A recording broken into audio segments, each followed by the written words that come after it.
Happy Leo season, everyone. I hope you are enjoying the summer sun. This month, we welcome back both Brian Johnson and Alexander Cummins, who have both already been guests on the show for their individual contributions, but today they come to us as a wonderful necromantic team to elucidate their most recent contribution, The Black Raven, a study in the folk necromancy of early modern Germany, a translation of a fantastically practical grimoiric manual of Faustian ghost-laying and treasure hunting. Please like and subscribe if this is the sort of deep dive into the esoteric and the occult that you enjoy, and share our work with your friends if you can. Every little thing that you do helps our channel grow, and we are forever grateful for your support.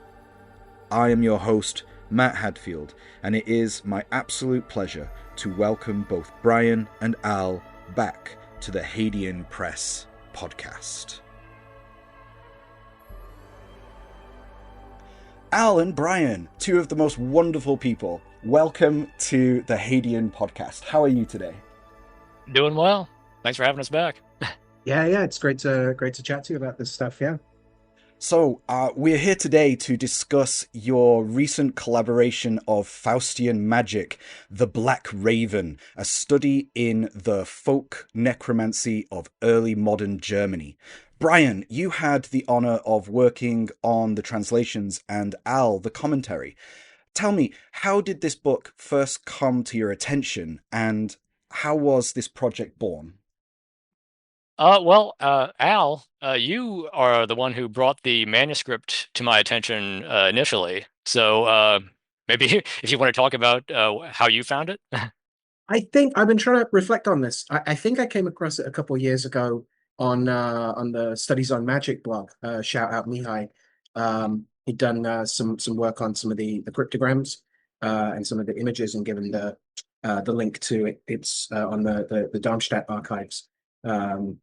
And so he'd made some comment, and I reached out to him and said, "Hey, do you know much more about this?" And he's like, "No, just working on seals as I do, doing his excellent work that he does."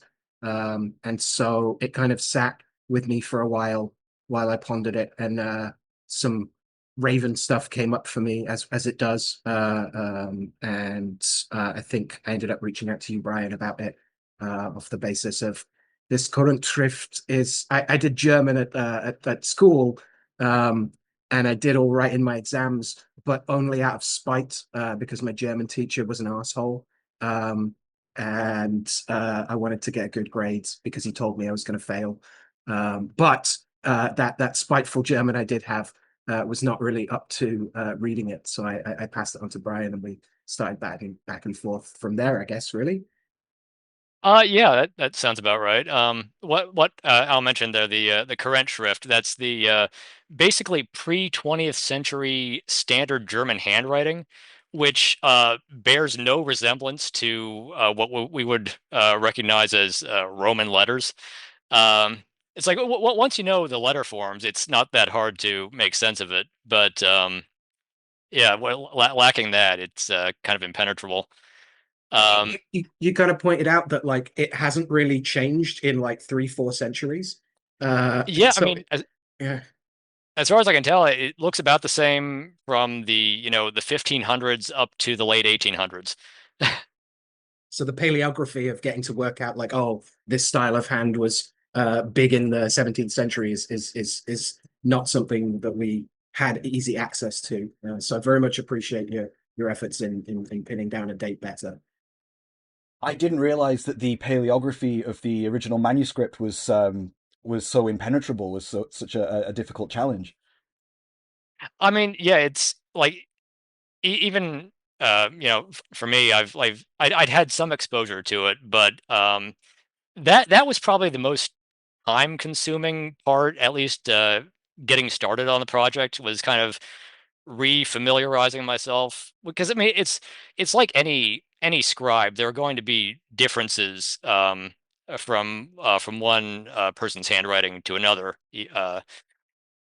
But once I'd gotten kind of the hang of the writing style, the actual translation I feel went pretty quickly. I think it might have been like a couple weeks.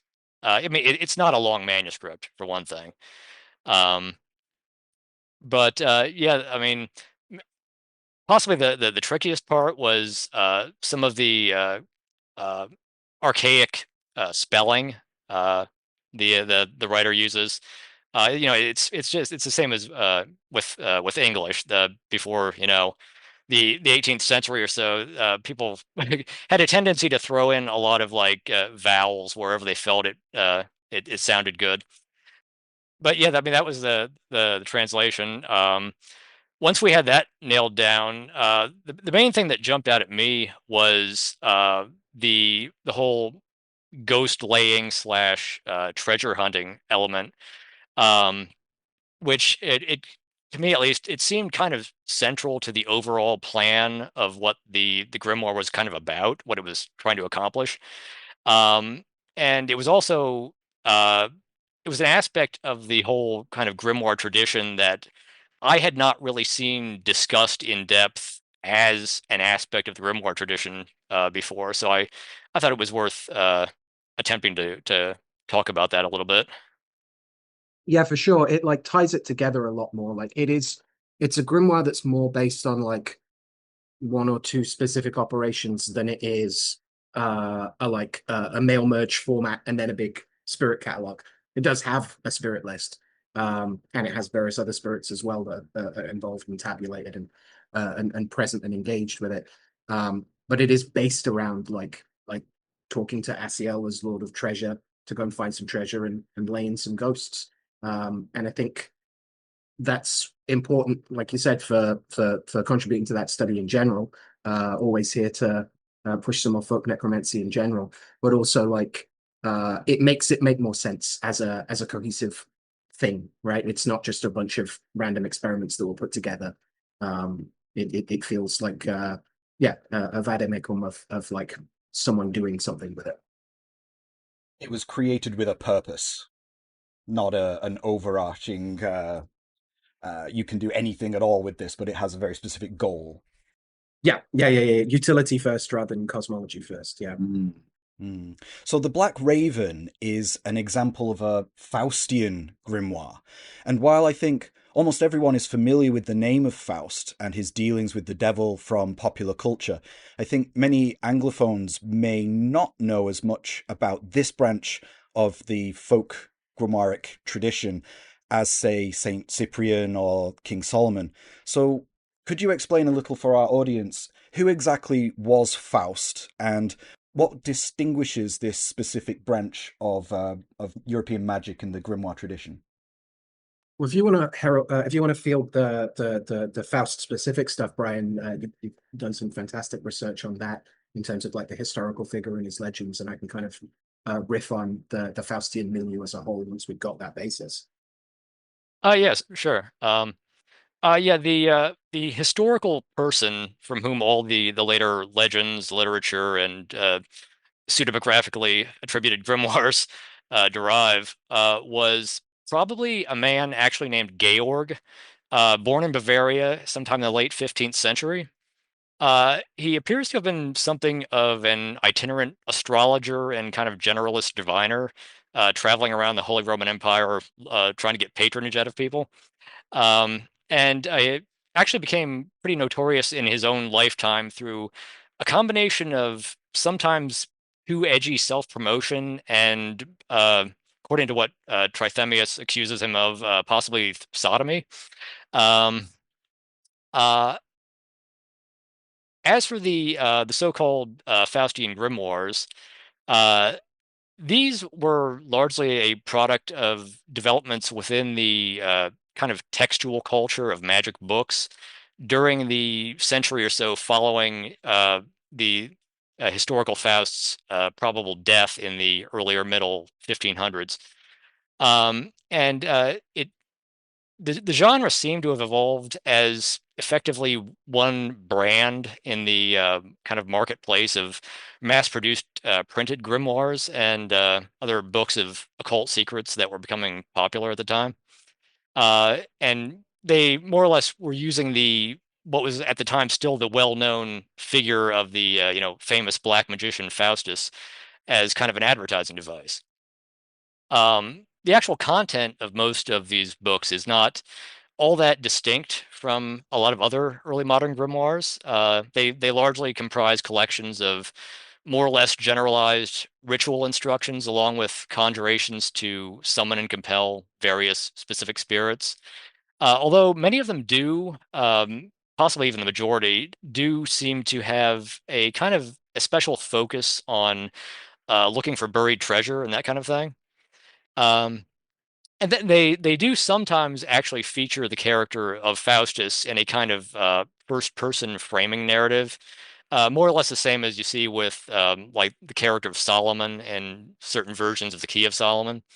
But that's certainly not a universal. I mean, the Black Raven itself, well, at least our particular version of the Black Raven, is one example of a quote unquote Faustian grimoire that does not mention Faustus in any place within it. My perception is basically that the whole literary legend built up around the historical Faustus, the descriptions of how he goes off to some desolate place and conjures spirits inside a circle, um, the way that many of the magical feats attributed to him are either very materialistic or basically just illusions. Uh, I think that this was all pretty clearly the product of a literary and folkloric culture that was already basically familiar with the kind of thing that showed up in actual books of magic. And it just so happened that for a couple of centuries, a large proportion of the vernacular German grimoires adopted the Faust legend as part of their kind of self-definition because it was familiar and culturally resonant with their audience. It's more or less the same as the situation in Iberia, where for a long time every grimoire was a book of Saint Cyprian. Yeah. That comparison to Solomon and Cyprian that you both made now is, I think, helpful. Like, it's worth pointing out that Faustian, in this context, doesn't for all the devils that are involved there and all of the searching for treasure and buried gold and so on. There isn't an awful. I haven't encountered very much selling of one's soul. I don't think I've encountered any of that. In fact, There's one mention in the I think the Magia Naturalis. There's one operation that mentions making a pact involving the transfer of your soul, but like immediately after that, it talks about how to get out of it. So right, there we go. There we go. Yeah. Far more commonly, um, there's some sense of there's a little sense of pacting, like we might find in some of the French Bibliothèque Blue type stuff. But there's a lot more of the manipulation of sigils and even name papers, typically dangling them outside of a circle on the end of a wand. Which is actually, you do find in some English stuff, and like Necromancy has a lot of that with its scepter. And there are some like commonalities, I mean, with Raven specifically, but with the wider like Faustian milieu of grimoires, with some more like medieval kind of approaches to things. But then there's also an awful lot of mixing and matching and modular selection and pick and mixing from Heptammer and from Honorian grimoires, from all sorts of business like that. Um, I think it can also be thought of to an extent as a corpus of spirits. There are a bunch that turn up. Some of the Faustian grimoires, like the Magia Naturalis, has like is a little more grand in scope. Has a lot of spirits arranged in all sorts of different hierarchies and ranks and working groups and prince electors and so on. And some of them are a bit more operation focused. Uh, like Faust's Mightiest Sea Serpent, which is like, this is a particular operation with Lucifer and some of the spirits, and you might be able to adapt it, but this is the primary kind of function of it, and so we're going to focus on those spirits. And I think Raven kind of comes somewhere between those two, possibly slightly more towards operation centered. But crucially, those same kind of recurring characters, those repeat offenders of spirits, are often arranged in slightly different hierarchies or orders, um, not unlike the English, French, and Italian grimoires as well. What is the specific importance of the raven in the wider Faustian mythos? Why the raven? What's special about this particular animal? Well, I have a theory about that. Um, m- uh, the in the I want to say the early to mid 15th century, uh, King Matthias Corvinus of Hungary was known to have a this like internationally famous library. Um, and the crest of the Corvinian royal family was a raven holding a ring in its beak, very similar to the one that appears in the manuscript of our Black Raven. Um, uh, Basically, towards the end of the 15th century, Hungary was invaded and the capital sacked by the Ottoman Turks, uh, and the library was kind of lost, broken up, scattered. Um, it's my theory that the it was known that the book plates, the interior decorations of many of these books from this library featured this motif, and it became kind of a like kind of a winking reference to this uh, repository of lost knowledge. Even if the books themselves weren't actually like expecting anyone to believe that they came from the library, it was a symbolic gesture towards that. Yeah, when your ex voter when sorry, not ex voter, when your ex libris is so famous, when your library is so famous that your book plates start to become synonymous with awesome black magic, awesome magic in general, with the fasting stuff concentrating on the like the the secrets of forbidden work with devilish spirits. I think it's a bloody good theory. I think it stands up, especially in terms of. I don't think it's a deliberate forgery endeavor. I think you'd make more effort if you wanted to claim that it was literally from that library, but I think it becomes synonymous. And also, like the fact that it's almost always not just a raven, but a raven holding either a ring or in some cases, like a little a branch or like some leaves. But that this starts to take on the semiotic value to it. It's pointing at like this is the kind of thing that you're about to get into, um, and you find that in a bunch of other Faustian texts as well, even ones that aren't called the Black Raven, Schwarzerabe. Um, there's very little actual. I don't think there's actually any references to ravens in the Black Raven aside from the opening little mysterious like trailer at the beginning, where the little poem that says the black raven who is not bound here the golden ring has found, and so I rest me without shame, for the black raven is my name. And you're like, oh, okay, cool, all right, let's do this then. um you do find raven materia in some other Faustian texts. A couple of them emphasize using raven blood to draw your spirit sigils. It sometimes even specifies coal black raven blood. Um, Ravens are so associated with blackness that, like, throughout the early modern European corpus, you find its associations with blackening things. Draftsmen were said to favor using raven feathers because it was said to make their lines more black when they wrote with it.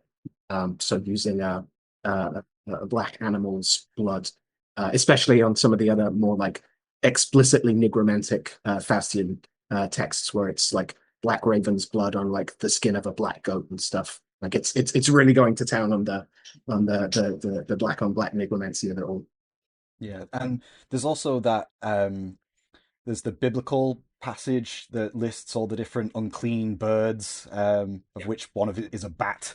But you tend to see those same birds being listed a lot in the grimoires, especially the hoopoe. But the raven is interesting too. But you see a lot of other bird spirits in general in the catalogs of grimoires, and it's just an interesting motif, and it's an interesting, like you said, like a semiotic pointer to have on the front of the text that lets the audience know, this is where it's come from. But I didn't know that, about the library that you mentioned, Brian. That's really interesting. So the whole thing is a signpost that allows people to understand what they're getting into, and this sort of uh, forbidden knowledge or secret knowledge from this lost library. That's really cool. Yeah, I really, really like that. But yes, treasure magic is the predominant theme of this grimoire, or the operation of this grimoire. And as my students will be keenly aware, at the time of recording, Jupiter has entered the sign of Cancer, meaning that the craven fourth pentacle of Jupiter is now astrologically viable. Part of the description of this pentacle is that it drives away those spirits that guard treasure. But could you guys describe something of the medieval understanding of treasure, and why was it like commonly understood that spirits would reside around it? So there's a couple points around like in general. There's some like European practices to do with burying treasure that we have. You can find all over the place. Whether that's like remnants of it in like Northern European, like Swedish trolldom, or bits and pieces in English stuff, often tying it to the dead of the land. So either the idea that like buried treasure was buried centuries ago, or even that when it was, there's a warding spirit. Whether it's you get like fantastic, you get some slightly prurient reports of like Vikings sacrificing people to then act as like warding ghosts of the treasure. But you also get a bunch of ideas about people dying with their treasure still buried. That you've touched on a bunch, Brian, right? Yes, I was actually just trying to find the one of the references. So there's also Yes. notions along with like who's guarding the treasure of like there are land spirits, there are the ghosts of the people that owned the treasure, there are potentially ghosts that they've summoned to guard it, and there are also a bunch of other spirits that, like land spirits or even fairies or things that, while they don't own it, they don't want you to have it either. And so treasure hunting in general was said to be something that you didn't just need divination to find the treasure, you also needed someone who knew how to quell the spirits that get angry if you tried to get at it, or even who might try and hide it. So it wasn't just a case of like having a magical metal detector. You also needed to be able to use your mosaical rods to find it and then quell the weird spirits that might turn up, being like, no, you can't have this. That might even move it in the ground. Learning, interestingly, that this isn't like a wacky thing that when you bury stuff in most Earth, when you get below a certain depth, um, things will move. Like the earth shifts, and if you don't chain it to something like the roots of a tree, it's not unreasonable to lose things that you bury. So like even based off this idea of like this being a lived experience of people, that like you put things in the ground and you don't have the proper enchantments and precautions and so on, you might not be able to find it again. The gnomes will come for it. Yeah, they move stuff around. Yeah, wild. Sorry, I interrupted, Brian. Oh, I was going to say that just to give some idea of the time scale over which some of these concepts remained current in folklore. Um, there's I believe it's late 18th, early 19th century. Uh, One of the Swedish black books, collections of folk magical operations. There's one that it makes a reference to certain defensive measures you should take if you, quote, see a ghost or revenant flare up from money. And if we look at, there's a part of the 14th century, I believe it's Icelandic, Grettis saga, where the character Grettir witnesses um, exactly that, a fiery burst on a hill at night. Says something to the effect of If that were seen where we come from, it would be said that the flame burned over some hidden treasure. So in the broader Germanic and Scandinavian context, this ideas about how these things manifested was remained popular for a very long time. So I was gonna say, are we not really ultimately dealing with um, Christian concepts of exorcism and laying spirits to rest when we're talking about removing spirits from treasure? But as you just mentioned there, this is at least Scandinavia, Northern Europe. This is a tradition which predates the introduction of Christianity. I mean, it is somewhat difficult to say because I mean the existing sources are all post-Christian, um, but they are. I mean, they are making reference to things in the landscape that are pre-Christian. I mean, the ancient burial mounds where these kind of foxfire phenomena that were associated with buried gold. So, I mean, the sources we have are post-Christian, but they incorporate, you know, material things that are pre-Christian. Okay, so how much of this tradition then is founded on the concept of Christian exorcism then? Um, I think at least one major element is it kind of it depends on the concept uh, of broadly speaking purgatory. Like since antiquity, I mean, reports of ghost phenomena are associated with some kind of unfinished business on the part of the deceased.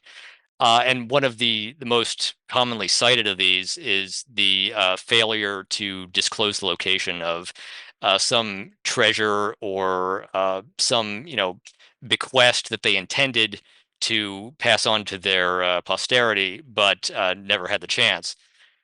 And the idea of something that you did wrong in your lifetime, keeping your soul here after death, kind of gets extended beyond the realm of sin per se into uh things like this where you there's just something you have to get done, and until you can somehow make contact with a living person to execute your will more or less, you're stuck here.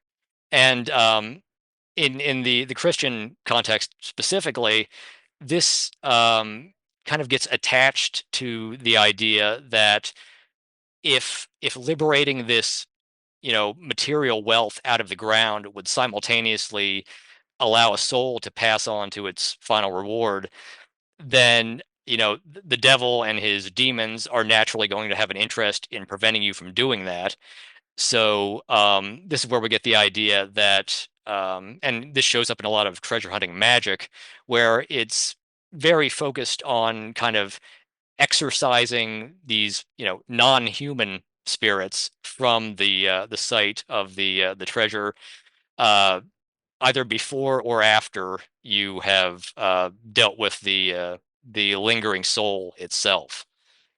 Yeah. You see that a lot with the Iberian stuff as well. Jose Leitau's immaterial book of Cyprian gets into that with the Iberian landscape and the specific mysteries that are recognized as being very old, if not pre-Christian, by these Christian sources. And so gets into like the Mora and like how they are and aren't fairies, they are and aren't gnomes, like they're their own kind of thing. But the name itself is likely also drawn from referring to them as being in some way. It might be. It's posited by some etymologists and historians that it might have something to do with their status as Moorish. So not that they are themselves Moors, but they do the kind of stuff that Moors do. So they are in some way foreign, but they're also older than us. They're not quite like Christian, but they are. In terms of like how much it's exorcism, yes and no. In terms of broadly bringing religiously informed magics to mediate between the living and the dead, sure, but you certainly see a lot of it even post Reformation in England, where exorcism is one of the big no-nos of the old religion at that point. But ghost laying is still like practiced. And you get some divines being like, we shouldn't be doing this either. But the idea of like your reliance on the idolatry of the old Catholic ways isn't kosher anymore, but a bomb. But good prayer, good fasting, good solid piety is still fine. But within that context, so often ghost laying is seen as like the kind of boring dour Puritan side of dealing with ghosts. But there's plenty of examples of it still having quite a lot of conjuration to it, of reading a ghost down into an object or into grave dirt. Very much a kind of version of like go to bed when it's ghosts, and then depositing that in a river or away from the house. Sometimes those are seen as less effective than the old ways. And there's this idea that like the ghost will or the spirit will attempt to return to that place. Theo Brown talks about this in Fate of the Dead, about how the spirit will attempt to will each year will get one cockstride closer to the house again, and so every couple hundred years you might need to do a relaying as they come back again, unless you fix their unfinished business. So certainly exorcism tech is used in the same way that exorcism tech is used in all sorts of different conjuration and banishment. But there's also a fair amount of both praying the spirit away in some more kind of like folk charmy kind of salt of the earth stuff, as well as even like, and you see this in Black Raven, a certain amount of like collaboration of like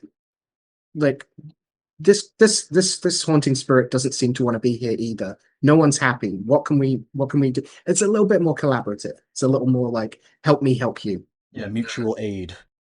Exactly. Good necromancy gets to be mutual aid. Yeah. Yeah. I'm familiar that Al, you are in love with this book, The Magic of Rogues, which is a court record of trials of treasure hunting magicians in Tudor England. The Black Raven is specifically like a German rendition of this tradition. Are there any other parallels between the two? Are there any major differences, or are they incredibly similar practices? So yeah, that's a really good point. I think they look more similar than they don't. I think treasure hunting is often like the preserve of more necromantic handbooks and practitioners. And they also tend to be a bit more stripped down than more elaborate angelological manuals with a lot of fancy gear. I think there's maybe a point here about like if you already have the money for all your gold lamans and stuff, you're maybe less likely to go digging for other people's gold. Um, but you do see some like versions of things that are still a little bit kind of elaborate or that still have a bunch of piety to them, like Necromancia, which a bunch of those guys are on record as using in the English contexts. Has a bunch of stuff about like you should have you don't do all the consecrations as the operator. You have a friendly priest who can like bestow the sword and stuff on you. And it's interesting that those accounts that Frank Clarson and Sharon Hopes Wright give points out that the manual, not only is that like tech and that grimoire and that approach popular enough that there are different versions of it, it's popular enough that the gang that go treasure hunting know about though and argue about the differences in the grimoires, how very unlike our own day and age of grimoire forums. Like they're arguing about like one of their versions of it says that the ceremonial mace, the scepter, has to be covered in gold, and the other one says it can't have anything on it. And they argue about like which version of this grimoire we should use, right? So this is a very old tradition of prospective grimoire magicians arguing about variants in manuscripts.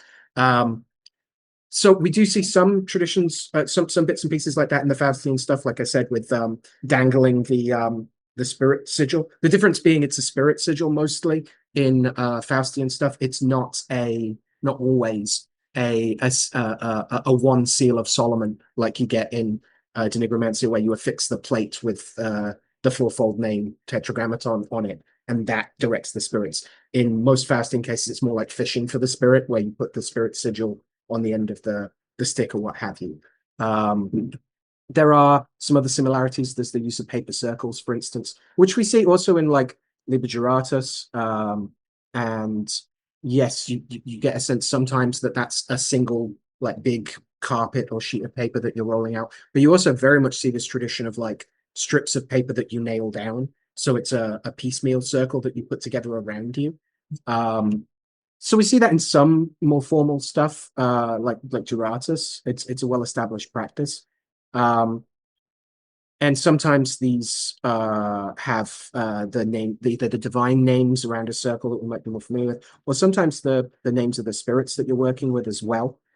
You also get reports of necromancers in pre-modern England making their circles out of animal skin as well. Very like the goat skin in Grand Grimoire. And the fact that the most often one I've come across is it being a cat, which suggests to me that like that's not just one piece, right? You're not balancing on the hide of a cat, right? Which is not a lot of space to work in. You're presumably cutting that into strips and making a bigger thing with it. So this idea of like a piecemeal circle is interesting. Or you've just got a lot of cats, I guess. Or it's more than one cat. I guess that's possible too. It generally is a. I think that reports that a black cat I came across. But yeah, I mean, many ways to skin a cat, etc. One of the other things that interests me about those paper circles that I kind of got into with the commentary for Raven is the similarities with the circling practices in 16th century English text that also has a little bit of treasure hunting in it, which is the Book of the Science of Necromancy that I will continue to bang on about as I work on it. In that you again, like the older medieval approach, you actually call up all the spirits first of all, and you, like the Verum, make pacts with them, and then once you've agreed to work together and you have familiarity, you can send them out on applied conjurations. And so it's like a two-part set of operations of like pacting and then doing the applied conjurations, which are often a little more simple. And one of the things about that is that you write out all the names of the spirits and then recite them all at the beginning of the initial work. Not unlike the conjurations in Verum that are kind of name checking a bunch of spirits in there. And that makes sense that you would have them around. That would act as your circle because you're calling them all in to then be like, okay, you're all here. Great. I want to work with you guys now. Everyone else take the day off. But what's interesting about the science of necromancy is that it says if you can't or even just don't want to make a full circle, you can just carry the character, the papers bearing the characters of those working groups of spirits on you as if it was a circle. And so this line between where a name paper is a talisman, when it's a petition paper, when it's like something that links back to the spirit, incensing it with good things when they do good and bad things when they do bad, and when it forms a circle, is wonderfully blurry, and that really interests me. Especially because when we get back to thinking about Raven, it's a grimoire that like expects you to have some basis of understanding in how you do circles. It starts with like when you have your consecrated candles in circle, right? It doesn't give you. It's not expecting itself to be an exclusive dogmatic system that you can only work Raven style. It's assuming you already know how to do a circle, or that you will have access to somewhere else that can tell you exactly what that circle consists of. And so that was a great prompt to get to look at wider circling practices in the Faustian corpus and look at where they're very complicated and where they're relatively simple. And you get both. And I guess my last question on this specific subject is, if one were to find buried treasure during this period of history, would it have been considered cursed by its very its initial existence? Like, would you, if you were to find some buried treasure in the hills and then, oh great, and then just take it, would there have been superstitions wrapped around that?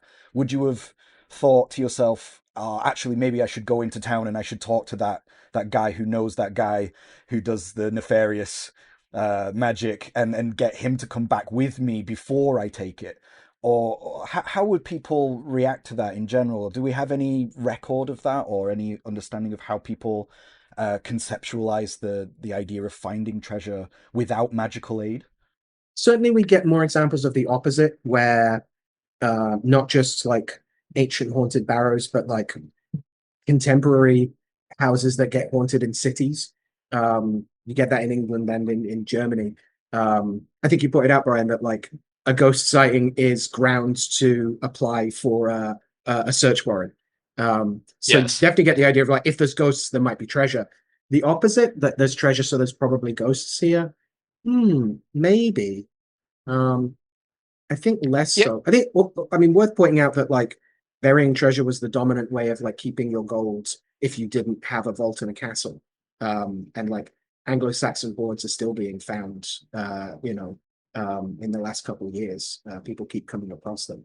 So the idea that like someone a long time ago buried some gold, that people would know the difference between an Anglo-Saxon coin and like coin of the realm now, whenever their now was.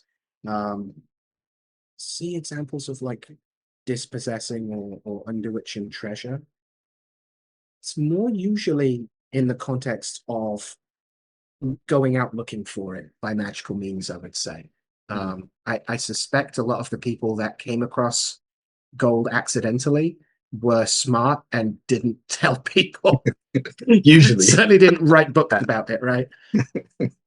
Yeah, and from what I've seen at least, the main concern with in the grimoires at least as pertains to recovering buried treasure is not so much that the treasure itself is going to lay a curse on you. It's more that the spirits around it are going to prevent you from recovering it in the first place. That seems to be the main thing that they are trying to accomplish. There's a little bit of like there's some Christian guilt stuff a little bit. There are treasure hunting operations in the wider Faustian corpus where you leverage, say, Saint Christopher to bring you a treasure hunting spirit that then brings you gold, and you assure it constantly that like I'm going to use this gold for the community and I'm going to do good things with it. It's not just I'm not being greedy. I just I my family needs soup, it's this kind of thing.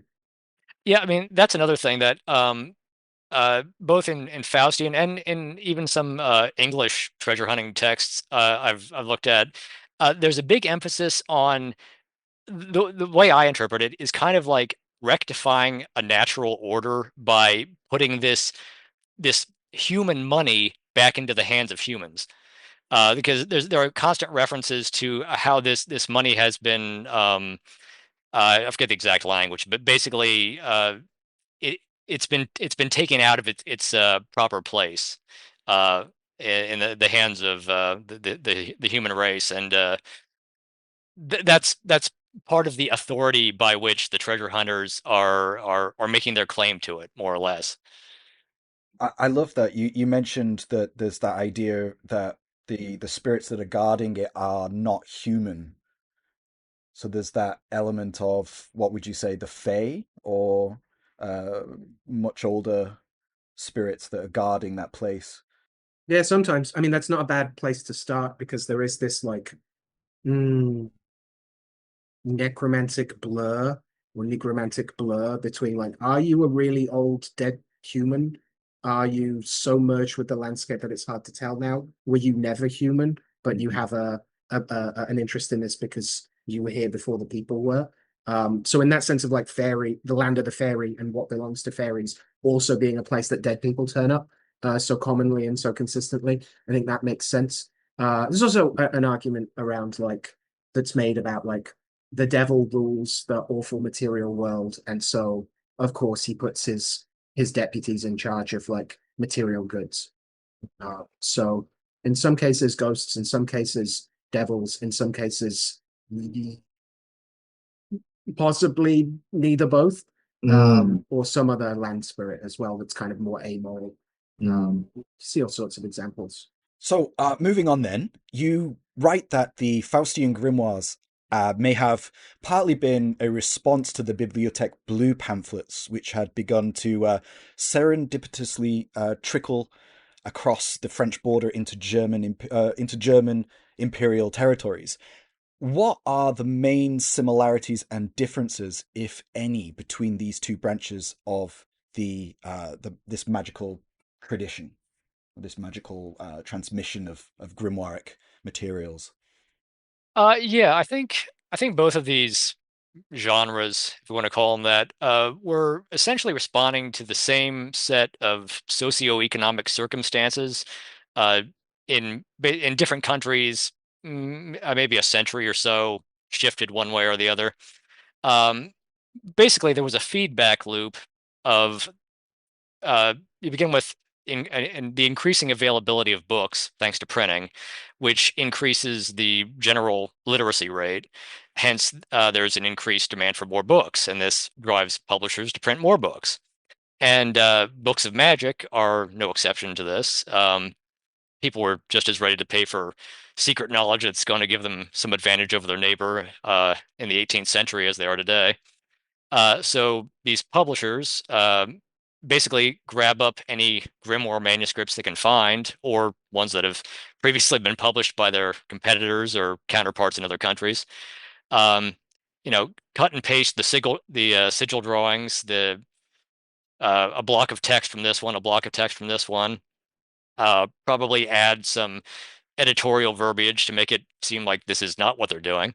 Um, Slap a phony publication date from 200 years ago on the title page and print the result as if it's a an original coherent work. And this is just as true for something like the Faustian books like Magia Naturalis, which with all of its like three different constituent parts, as it is for things like the Grimoire of Pope Honorius or the Grimorium Verum, which both exist in multiple differently assembled editions. And it's also really not all that different from how most manuscript grimoires from this same era and earlier were composed by their authors. Right, because people would have been, they would have had their favorite of the printed versions, and they would have been taking the bits that they liked from one and another bit from the other, and writing it down into create their own unique text at that time. Yeah, which was then in turn potentially printed and the same pattern repeated over and over again. Yeah, Yeah, exactly.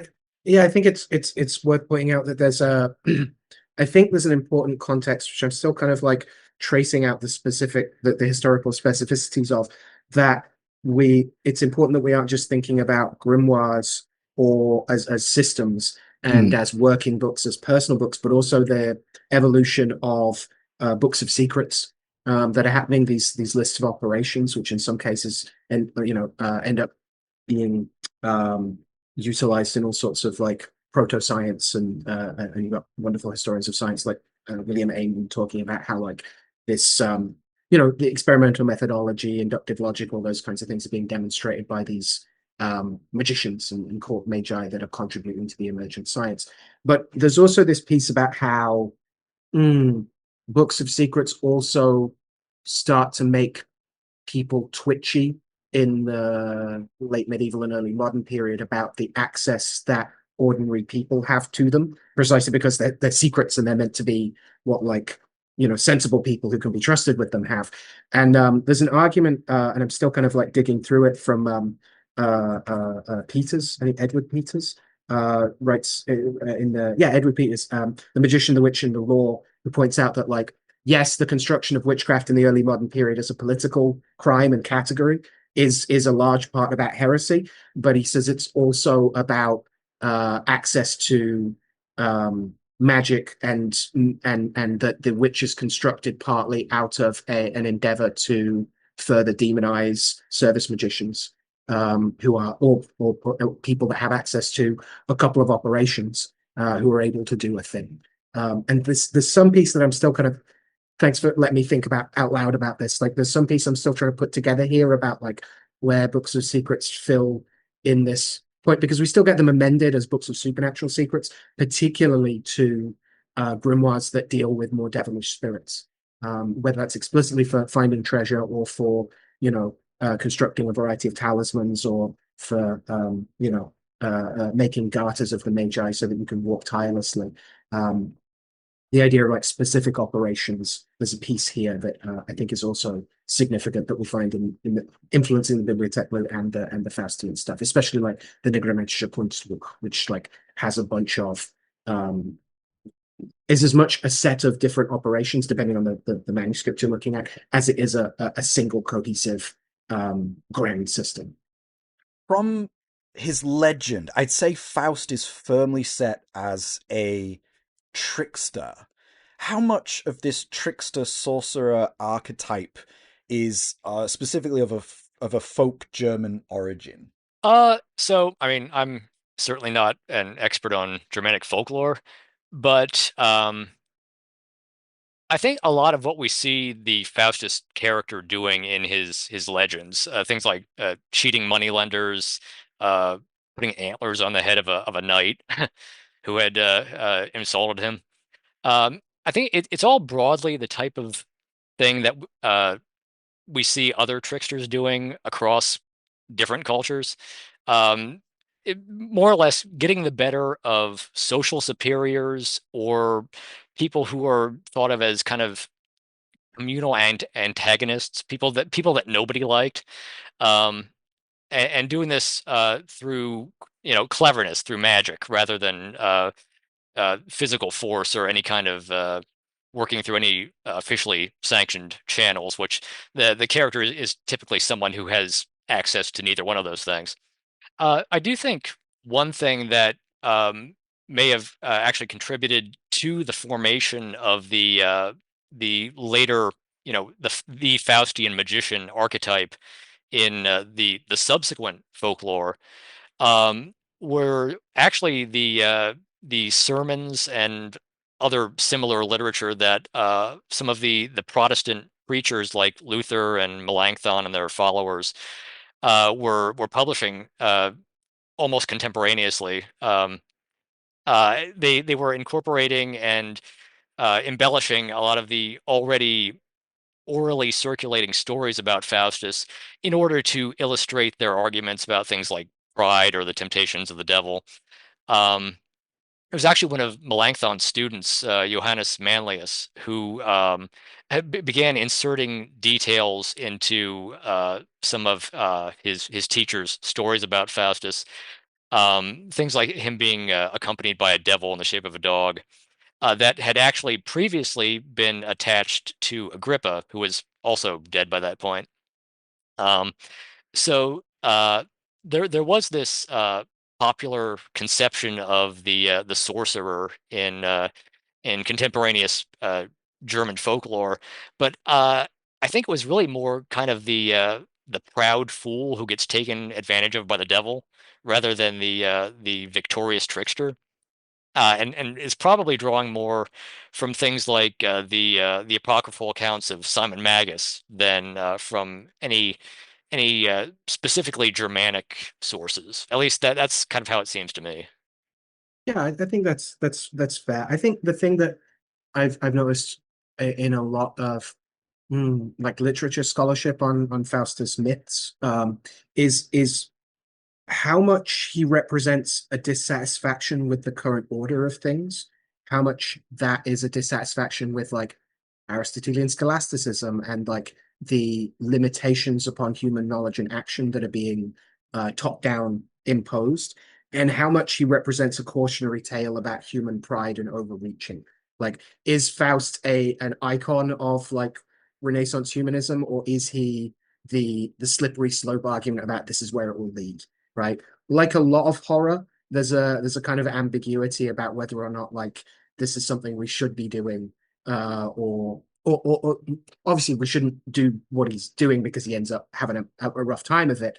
But with how much, yeah, how much it's don't give people devilish power because they'll do stupid stuff, and how much it's they'll do dangerous stuff, is it continue seems to continue to be debated, which itself is kind of tricksters, right? Still playing pranks on the scholars that are attempting to explain and pin him down. Oh, I love that interpretation. That's really good. Like as a rebellion against the scholastic thinking. Yeah. Yeah, and there are definitely readings that I think are supported by the texts of various tellings of the tale. That like his fundamental drive isn't unreasonable. That like he's been told to stop looking, but the knowledge that the whole thing about Mephistopheles doesn't actually lie to him, right? He doesn't deceives by omission and things like that, but the information he's given isn't false. In other versions, like it's not actually Helen, it's three devils in a Helen suit, right? And in those versions, like don't deal with devils because they will lie. But how much those devils give you real but illicit information and how much it's like outright deceit is yeah, continual question. Does Faust have a redemption at the end of his myth? Like Cyprian turns to Christianity and Solomon well, in some myths he gets his throne back from Asmodeus, but is Faust's ultimate fate uh, being condemned or being lost to the devil? Pretty much in all of them he gets dragged away at the end. Yeah, there I think there's like one or two examples where like they were like this isn't going to fly for this crowd, where like I think I read about that. Yeah, there are some like takes where like JK it all gets sorted in the end, an angel comes down. But generally yeah, no, it doesn't end well for him. Right, so it's a little well, I mean there are so many similarities and differences, but yeah, how would you put it?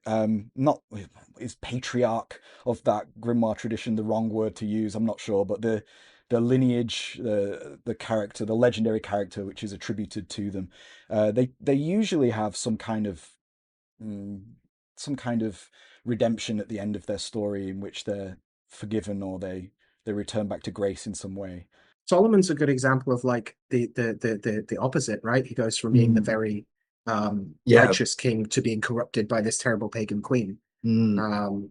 And so uh, that also plays into like whose book is it? Is it Solomon's book about how he dealt with Asmodeus, or is it Asmodeus's book that he gave him and I then he love that. misused? Because there's different interpretations of the end of the story as well, isn't there? He either returns to his throne or he's just lost forever, and Asmodeus is the one who continues to reign in the name of Solomon. Yeah. Right, Yeah. right. Which is used for all sorts of political propaganda at the time and afterwards. Yeah, yeah, of course. Yeah, I love this sort of stuff. And does Cyprian always have his redemption as well, or is there a That's a core part of Cyprian's thing because he's not like he's anti Solomon, anti, but like yeah? he's upside down Solomon in terms of like that is rags to riches. That is like evil pagan sorcerer or amoral pagan sorcerer who is like his hagiography is ineluctably bound in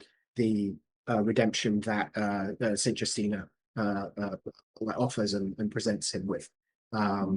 So that's like core to understanding that like he becomes this bishop. What he's doing on the side uh, remains the another element of like folk necromancy and still running the scholomance potentially and things like that. But certainly like publicly at least he's meant to have like been able to pretend to be on the side of the angels after that. No, it's just a fascinating subject. These characters that have ended up sort of accreting around specific lines of transmission of the grimoire tradition, and how their legends and their myths play out. But yeah, this is really interesting for me, particularly because the Faustian side of things, I'm not quite as read up on it, so I'm not as confident in my understanding of it. So learning about it through reading this book has been really interesting, and I'm looking forward to diving into more material on the subject in the future. But let's say I had the pleasure of interviewing Steve Savidow. Was it last year or the year before on this show? And he made a wonderful text called the Hidden and True Pneumatology. Um, is there any cross-pollination or shared sources between these two treasure hunting systems? I know the Black Raven is incredibly streamlined, and that the true pneumatology has a very specific focus on like using dowsing rods for exploring. But are there any other similarities between the two grimoires? Uh, going back to one of the points I'd made earlier about the kind of relation between ghosts and their kind of oppressing devils in association with treasure. I think the pneumatology is definitely a pretty clear example of that. Uh, in that it describes the way that the the demons that are present at the treasure site will begin harassing and restraining the ghost that the treasure hunters slash exorcists are trying to redeem as soon as they show up and start praying. And most of the text is kind of focused on getting them to clear out. Yeah, I think pneumatology and Raven are absolutely like drawing on similar sources. We do see some other expressions of the way that pneumatology talks about candles being made in Magia Naturalis et Naturalis. I think not just that they were in German, they're clearly like drawing on similar kinds of sources and practices.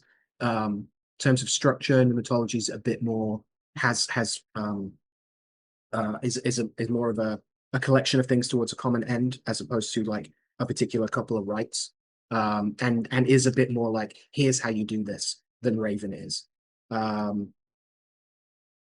But yeah, I'd agree with Brian. I think pneumatology is a bit more dubious of the demonic stuff in there is kind of like balanced with some angelic stuff. Yeah, Yes, you can use your sulfur, but you should also be using some frankincense for things. Whereas Raven is a bit more like, no, it's devil time. Let's do devil stuff. yeah, and like in contrast to basically all of the Faustian grimoires, I don't think the pneumatology includes any like invocation of any demons. It's all invoking the divine in opposition to the beings that are there guarding the treasure you're trying to dig up. Yeah, that's a good point. There aren't really any citations that I can recall in there either. Um, just the term that we generally translate from the German for conjurations of spirits, especially the unclean ones. Um, Less of that. There's not to say that pneumatology doesn't get its hands dirty, but it is like a little more arm's length, I would say. Yeah. Yeah, it was a really interesting text, and comparing your text and pneumatology, I really wanted to bring it up because I thought there were some interesting things that we could talk about, the parallels and the dissimilarities between the two, and they're roughly in the same ballpark of history. So, but yes, talking about that text as well as the Black Raven, there's this portability consciousness of the grimoire itself. It's so compact, and there's something about the sorcery in it that I really love because it's similar to my own. Is I like to be able to get everything that I use, and be able to put it into one small little bag, and like I can travel around with that, and that's all I need. I don't have to carry an entire, ritual temple around with me all day. I can just fit it in a bag, and I can go out and do stuff. So I think this grimoire, it's one of its defining aspects anyway, is a tool light approach. And there's an example of creating the circle from paper, which you've already mentioned, um, which is like this theme which runs through a lot of other well-worked grimoires, especially those concerning treasure hunting. But could you elaborate further on uh, this tool light approach to this tradition? I mean, there are things it says you need, but again, it frames them very much in terms of once you've consecrated your circle, that it's paper, like you do a circle, you know what you're doing. Once you've got your consecrated candles, you know what you're doing. There is this sense of, I think, even explicitly says it at one point, do the usual. So it's assumed that the person who was doing this would already have been familiar with another grimoiric practice. Yeah, yeah, and it's also, at least I think fairly explicitly, that like it doesn't mind when food touches. Like it's not a grimoire that says like you must work this system and only this system. Like you couldn't. Like it requires you to have stuff that it says you need, that it doesn't tell you exactly how to consecrate. Which if it's saying do the usual, is like that's probably fine then. If it's working for you, keep doing it, which is like just good advice for people when they're like looking at a new grimoire, right? Some of it is like, no, this tool only needs to be worked for this thing and with this spirit. But a lot of it is transferable skills. And certainly when we look at working books, we see a great deal of like modularity of like, oh, I need a charge as well as a conjuration. I'll grab that from here. And Raven certainly like wears its excerpts on its sleeve a bit more. The examples of spirit lists taken from the Honorian grimoires, for instance, in its hierarchy are the 7 aerial spirits. Like that's spelled slightly differently, but that's not weird in an era before the standardization of spelling and across different languages, especially. That's gonna happen. And it's a little bit more of you can see the stitches a bit more, and it's not shy about that.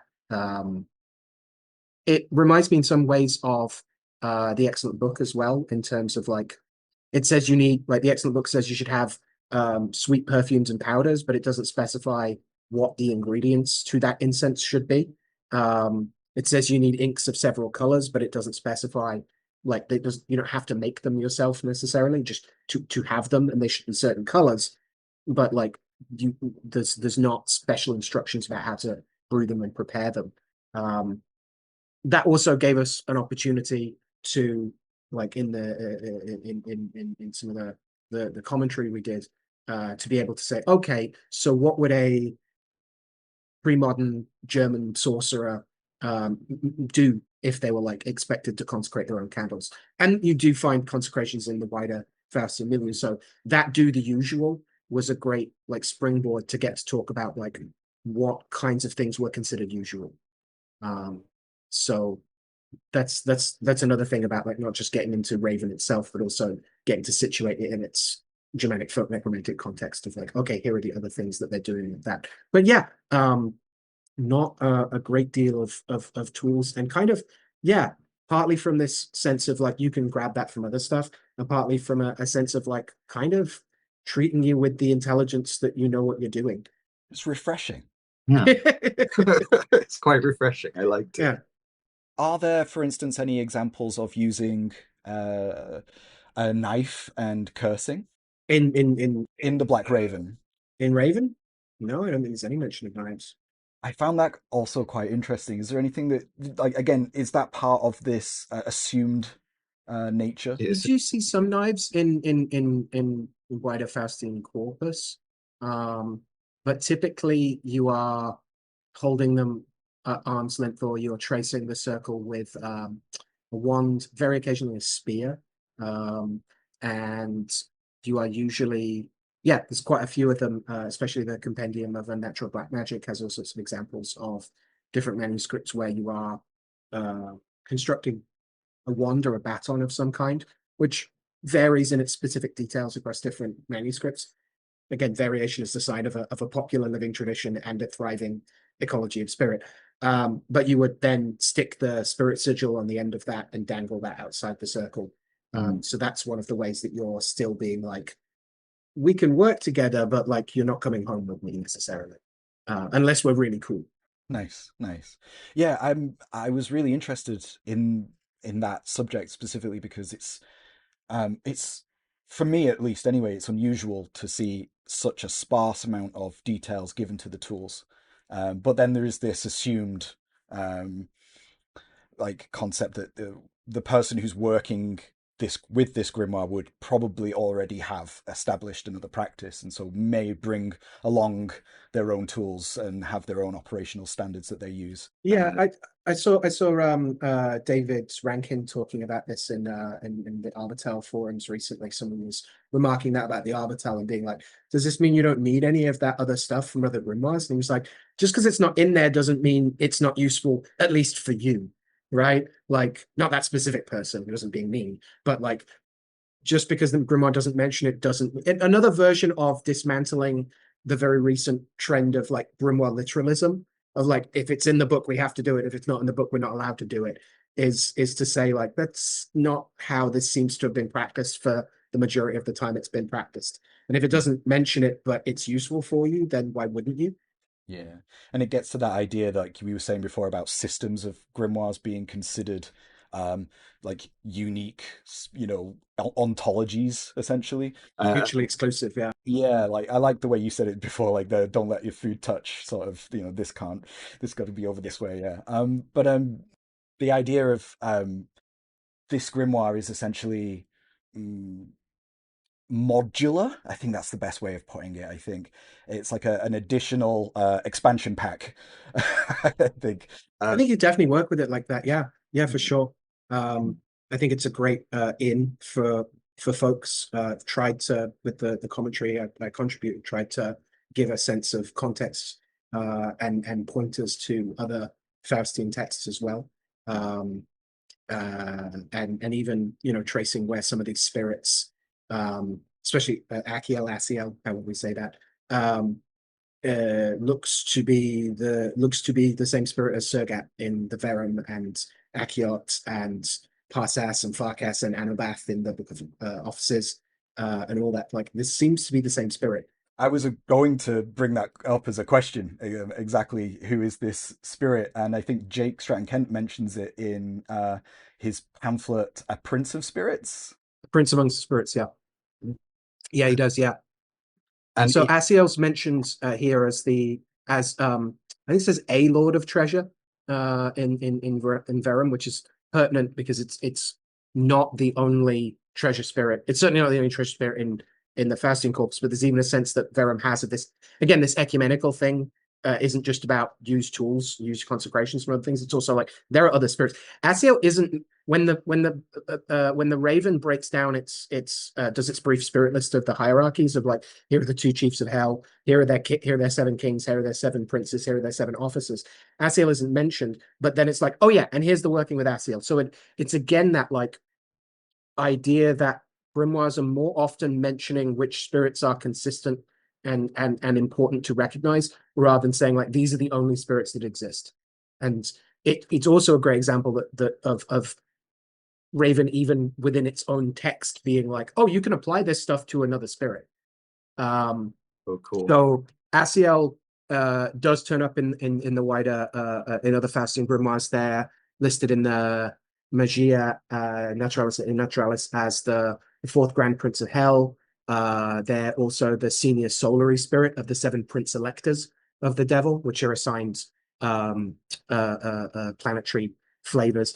They're also hailed as one of the seven wise spirits. That's a group of spirits as well. There's some interesting stuff about that, and a spirit that's a Camniel that's said to be a close servant of Athiel.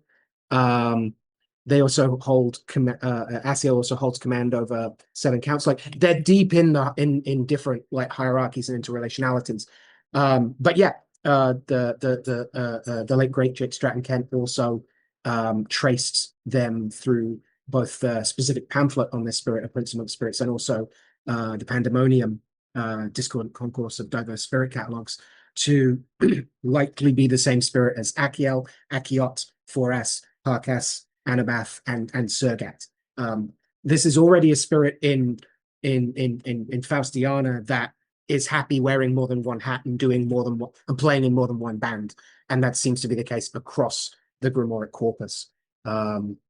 That's especially exciting to me as that spirit's one I work with in Verum as Sergat, and also have been working more with as wearing the Anabath hat as a spirit that teaches both necromancy and geomancy specifically. But yeah, that association with Sergat is a fairly direct in for folks who work Verum already. That's wonderful. Yeah, wonderful stuff. And yeah, it's like framing the grimoires in this much wider spiritual ecology. So you have your grimoire which is dealing with these specific spirits, but you have to understand that there's this massive wide world of other spirits that are all active and doing things, and many of them, like we've mentioned, the Achiel or Asiel, is active within that within the world. But yeah, and picking and choosing which spirits of renown that you want to work with. Yeah, it's wonderful. It's really cool. The spiritual ecology thing is important, not to harp on about it too much, but, like, it's, you know, grimoires get to be these kind of records of bird watching, of like someone went and did some things with some spirits, and this is how they acted and behaved, and this is who they seem to be talking to at that point, and this is who they seem to respect higher up the chain to them. And someone else can go to a different landscape, and those birds are going to behave slightly differently. And that doesn't mean that again, variation is not a sign that something's wrong necessarily. But that they're thriving in a variety of specific niches. Well, and birds migrate, of course, so you might have some spirits which behave a specific way in one region of the world and different in another because they're moving, and with the air is also the aerial realm in which they reside, and the stars as they evolve, etc. Yeah, it's all part of this great big system. Yeah, it's wonderful. I really love this stuff. But yeah, so moving back to the Black Raven itself specifically, there's this really cool bit at the very beginning where the nomina magica are punctuated in this very specific way. And I thought as I was reading it, wow, I bet this is so that the person reading it in maybe in the dark with a candle can pronounce the words properly. And then I read the commentary and I was like, oh, of course that's what it is. But is there anything else that you could add to this? I mean, I've never specifically seen punctuation used like this in a grimoire before, but there are instances in the grimoires where we see certain words having certain capitalized letters or certain punctuation next to them, which may have evolved from a practice similar. So I was curious, Brian, do you have anything to add for that? Yeah, it is hard to say definitively. For one thing, uh, things like punctuation uh, were used in much like spelling, uh, non-standardized ways prior to the 18th, 19th century. So it can be hard to tell like where a sentence is meant to end and what's really just a comma or a semicolon. Um, we do have things like, and this shows up in the text of the circle and the Black Raven, which seems to be intended to be simultaneously written and recited. It contains the sign of the cross, which shows up in many uh, prayers, exorcism litanies, which you typically indicates that you're supposed to make the sign of the cross while you're performing this, um, which is its own kind of punctuation, I suppose. Um, Yeah, it's the stage direction on it. Yeah, I like that. Yeah. yeah. So when we say read Conjuration from Oberon, and it's this massive wall of text with zero full stops, and I always took that to be that you're reading this or reciting this or even perhaps even memorize this huge block of text that it's like flowing through you, or you're being lost in this stream of conjuration. But um as you just said, this is before there was any sort of standardized punctuation. So, uh, are we to assume that there were or are full stops in such blocks of text, or how am I interpreting that correctly? I mean, a lot of it probably comes down to where the scribe of any given manuscript was copying this from and what that text looked like literally on the page. Like, I mean, um, it can be a matter of how intact it was and what was still legible. I guess what I'm saying is I have no definitive answer. Difficult to say, but it's interesting. Yeah, yeah. I think it's important to bear in mind that how we can operationalize that is one thing. There's definitely a death of the necromantic author going on here in terms of like, just because there aren't full stops doesn't mean that we have to do it in breathless one sentence. It's hard to get at the intention of either the scribe or the originator or the spirits that like inspired them to or that they received those conjurations or citations from. Hard to put a definitive like this is what they meant by that. But that doesn't mean that we don't get to play with what that is for ourselves in terms of like in terms of the prosody of it. I agree. I think the more you look at pre-modern conjuration across Europe, there are there are texts that feel a little more like have some flair to them, and there are ones that feel a little more like this is that same Five Wounds of Christ thing again. There are tropes, there are references, there are allusions, there are historiola that are like pretty common. Like Phil Legard pointed out on our work with the excellent book that it feels very boilerplate conjuration, and his supposition on that was that like the main operator of that Humphrey Gilbert was renownedly a very choleric man. He's a very angry military dude that frequently lost his temper and screamed at people, and that like seems to have done that with the spirits as well. And so the idea of like not having to memorize, I mean, they're lengthy in some cases, but they're not going outside of the typical ritual historiola and Christology and stuff. They're like pretty typical examples of like the things you shout at spirits.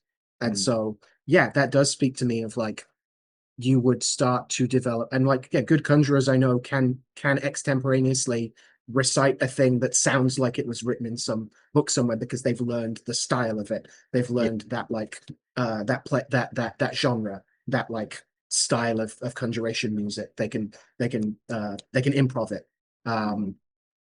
Yeah, I think that's that's where the research side of it, we need to be careful about saying, well, it must mean that it does this. It must mean it's meant to be done like this, versus like versus an experimental approach of like if we do it like that, what happens? And that's where we get to operationalize it rather than get to hit up about armchairing what it meant. Yeah, and the conjurations in the Black Raven themselves are actually relatively short themselves, very to the point. And there's like a brevity to them as well, which like, alongside the simplicity of the toolkit, etc., is very very practical minded, I think. You're in the moment, you've got to work quick, you've got to do this conjuration before the authorities find you maybe, or before someone else just walks by, and you've got to dig this thing up really quick. So here are your conjurations. And a lot of reciting of spirit names as well, which we see across like the more folk necromantic side of grimoires. Lots of listing spirit names rather than so many long conjurations by all the sorrows of Mary and so on. There is stuff in there shouting out some saints. There's the 14 holy helpers who are specifically appealed to help conjure the haunting spirit. So there is some hagiography there. It's not to say there's none of that in Faustian stuff, but yeah, they're often, the citations are often a little shorter. So we touched on it earlier, but there's the spiritual hierarchy, or the hierarchical structure of this grimoire. It unusually, or maybe I'm just not so familiar with the Faustian corpus, but there are only two infernal gods listed, Lucifer and Beelzebub, while Astaroth is one of the leaders of the first set of 7 spirits under them, and I thought that was really interesting. A list of which this list includes some familiar names such as Egin and Paimon, who are also very familiar to us as 2 of the 4 kings. So instead of our usual, I say usual, forgive me, I'm not so up on Faustian, the Faustian hierarchies, but instead we find 3 sets of 7 spirits descending in rank under 2 rulers. So is there anything else that you can add to this? Maybe explaining a little bit more about how this functions, or how common is this structure in the Faustian genre? So on the one hand, they are a little unusual, like Raven is a little idiosyncratic. On the other hand, it is kind of representative of how idiosyncratic Faustian grimoires get to be, right? as I said, there are definitely like repeat offenders and some very recognizable names, as you pointed out, and they often aren't necessarily arranged in exactly the same order from different Faustian grimoires. Not unlike how the devils of, again, English, French, and Italian grimoires turn up as well. I think there's a sense that they are like usually unusual in some sense. Like there's usually something a little bit different. That there's many instances where variation is part of the tradition, far more than some dogmatic superstructure or hierarchy. So we see rearticulations of familiar senior devils in slightly different configurations, very like the Bibliothèque Blue grimoires. You get these ranks of kings, princes, and officers, which evokes kind of medieval handbooks, angelological litanies to a certain extent. But also the calling structure of senior, deputy, and subordinate is also found in a lot of those Bibliothèque Blues and a lot of like Verum texts as well. And especially when we think it is slightly unusual to see hell ruled as a triumvirate rather than triumvirate, like these two chiefs. But the third chief of Astaroth is also present, as you said, as the arguably the most senior of the kings underneath them. And I think this is another example of how like things we call hierarchies, these interrelationalities of spirit structures, trace practical spirit interrelations as much as power structures, and they're not necessarily like inviolate cosmology across the board. Like I said, some other Faustian texts only talk about a couple of spirits or might even concentrate on a particular operation, like Magnus Sea Spirit. Others, like Magia Naturalis et Naturalis, are far more grand in scale and have all sorts of ranks and organizations. In terms of ravens specifically, yeah, you get Lucifer and Beelzebub shouted out as the two gods, infernal gods, they're called, but like chiefs of hell. Like you said, with Astaroth below, Astaroth and the other kings, including two of the four directional kings. You've got 7 princes, which are the ruling aerial daimons of the days of the week, listed by Honorius. Below them, you've got 7 officers, at least one of which, Aziabel, which is also spelled slightly differently sometimes, but they turn up across various Faustian texts, including like the Fourfold Harrowing of Hell and Schreibel's Seventh Book of Moses.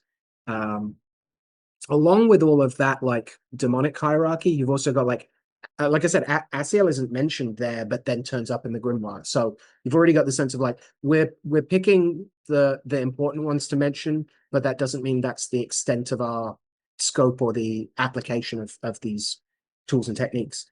The Raven also includes the 7 planetary archangels with their planetary glyphs, the 7 Olympian senior spirits, and also 7 of their officers. Like I said, reference and appeal to the 14 Holy Helpers, or a popular gang of like plague saints, in order to conjure that Stammgeist, that haunting spirit. And so it's clearly that it's okay with working with a whole variety of spirits for what you need to get done. Brian, do you have anything to add regarding the spirit list? No, honestly, not especially. Al's examination of the wider Faustian corpus has been much deeper than my own.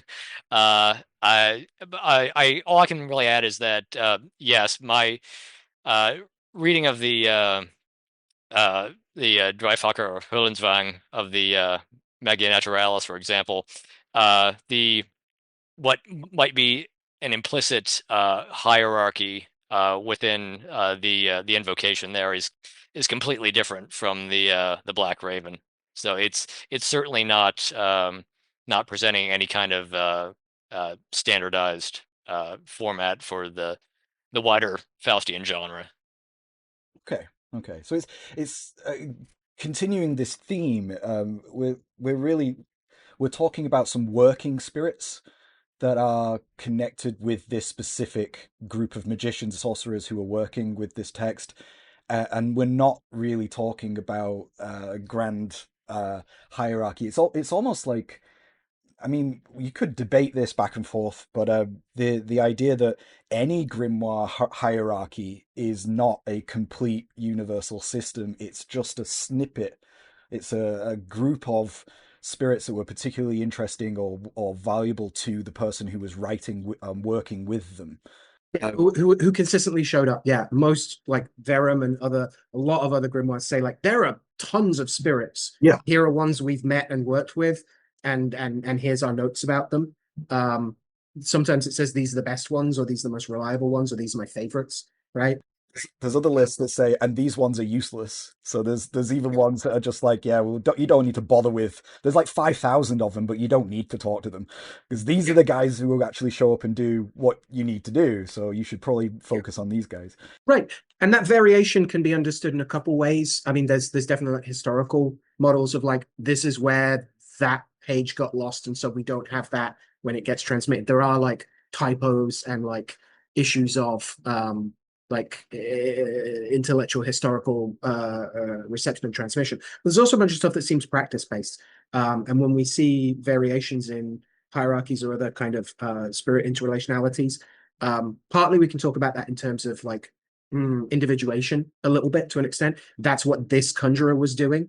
That's like spirits that wanted to talk to him. But I also think it's important to think about when again, when a grimoire is more like operation focused, there is more than one way to skin a cat. There's more than one way to hunt treasure. But this way we're talking about right now, like you go to this person, like like the comparison of like in this band he plays bass and he plays drums, but in this band they might switch, right? Like, but we're both still playing jazz or punk or whatever, like, or we're playing something completely different. We're doing a totally different operation. That is, I think, really important, especially I found for like clients and students and folks reaching out and asking when they encounter like which of these is right though, like well is to not let armchairing stop you from getting involved and seeing what who turns up and how they want to work with you and how you want to work with them. So, one such highly practical and blessedly succinct summoning in the Black Raven involves a type of spirit known as the Stemgeist. Brian, could you elaborate further on the nature and the form of this spirit? Yeah. As I think we've been alluding to throughout the conversation, a central part of the Black Raven is a ghost laying operation. Um, it's possibly the most laid back exorcism I've ever read.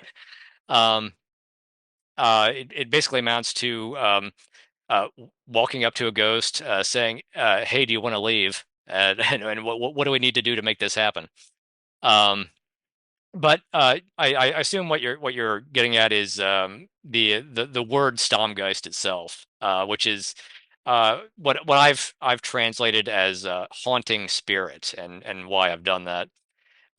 So Stammgeist is not a very common German word, and like a lot of German words, it's a compound. Stamm literally means stem, and Geist is spirit. Now, depending on the context, the word seems to be used mainly in one of two ways, either in a kind of political sense as the spirit of a nation or a people, with stem being used in kind of the extended metaphorical sense of the ancestry of the population, or alternately, in reference to what are pretty clearly ghosts, specifically ones that are seen to be haunting a particular place, and it's obviously the latter one that we're concerned with here. Um, and I've seen this usage both in older folklore publications, and in addition to the Black Raven, other Faustian grimoires, specifically the Magia Naturalis in Naturalis, um, which itself does exist in a few slightly differently organized versions. But the heading within the text that I'm referring to, it usually reads something along the lines of Stammgeistern derer verstorbenen Menschen, which in English literally means Stammgeists of deceased people. In the very few instances I've seen of other people attempting to translate it in this context, they've rendered it as tribal spirit, kind of I think going back to the sense of the word as the like ancestral root of a people.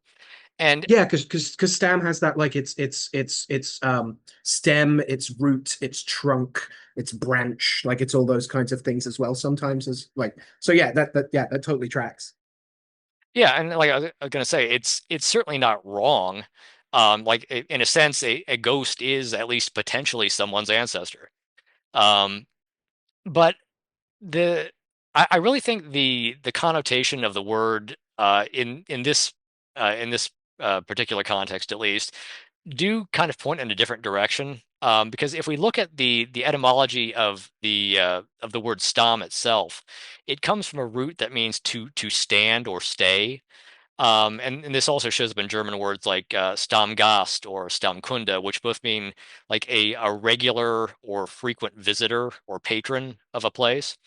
Uh, Yeah, Dr. Jens Art of Revelar Press pointed out to me when we were first talking about this stuff that I think Stammtisch is the term for your seat at the bar that's kept for you. That like that's your regular yeah, space. So this sense of like haunting, not as a terrible melancholia, but like habitual. yeah, exactly. And that's exactly how I arrived at the translation of haunting spirit for Stammgeist. It's um, frequently reappearing in the same place is literally what the English word haunting means. So there you go. I really like this idea of it being like someone who haunts a bar, somebody who just chills out in this one place a lot. You tend to see them there frequently, and potentially those spirits that we're dealing with are the ones that are commonly known to folk in the area. While you're dealing with it, so it implies this the while these magical treasure hunting adventurers are out doing their thing, they're also sort of they're talking to local people to find out maybe a little more about the ghostly inhabitants of that place just as much. I think that's a good context for why this ghost laying this laid back exorcism is so laid back Mm. because you're not it's not like a summoning of a ghost where you're trying to get the ghost to turn up. You're not dragging them up from hell or pulling them down from heaven. They're already turning up. Like you're just asking them to talk to you specifically.